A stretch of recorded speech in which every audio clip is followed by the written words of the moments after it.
On va parler maintenant du lazy loading, le chargement paresseux. Avec React, c'est une technique qui va consister à retarder le chargement de certaines parties de votre application jusqu'à qu'elles soient réellement nécessaires.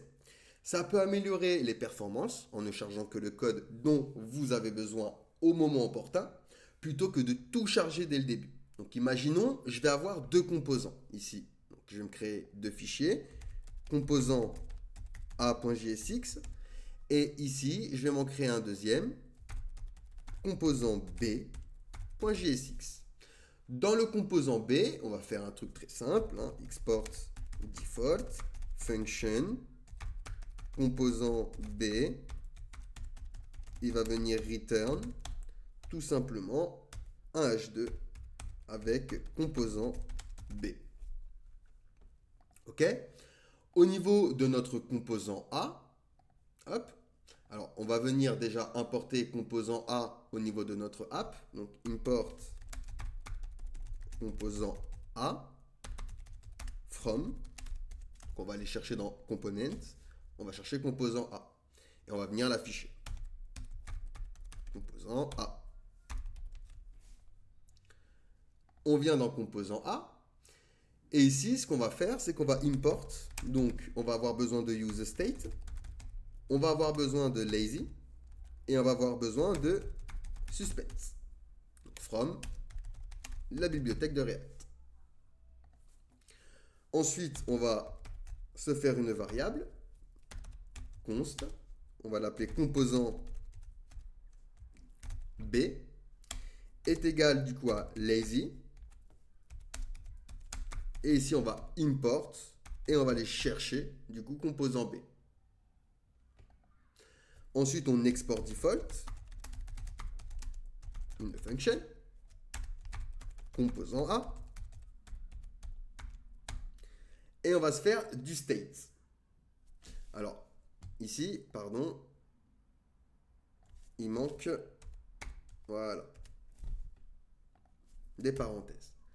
On va se faire du state, donc const, on va appeler ça show composant B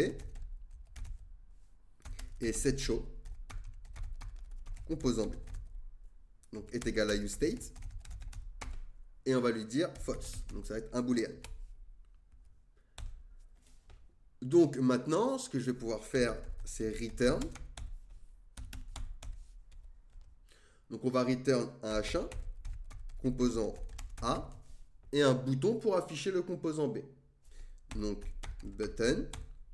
Dans le bouton, on va mettre charger composant B, et on va lui donner une fonction à ce bouton. Donc onClick est égal à UndleClick. Donc cette fonction, on va la créer. Const UndleClick est égal à une fonction fléchée qui va charger le composant B seulement lorsque l'utilisateur clique sur le bouton. Donc pour ça, on va utiliser setShow composant B et on va le placer à true. Et ensuite, juste après notre bouton, on va utiliser suspense pour gérer le chargement asynchrone. Donc ici, on va faire un suspense. Hop. Et à l'intérieur, on va ouvrir nos accolades et faire un show composant B. Et s'il est true, donc tu vas afficher notre composant B. Et ici, au niveau de suspense, on peut rajouter un fallback. Et ici, par exemple, vous pouvez rajouter un loader. Donc ici, on va juste se faire une div avec chargement.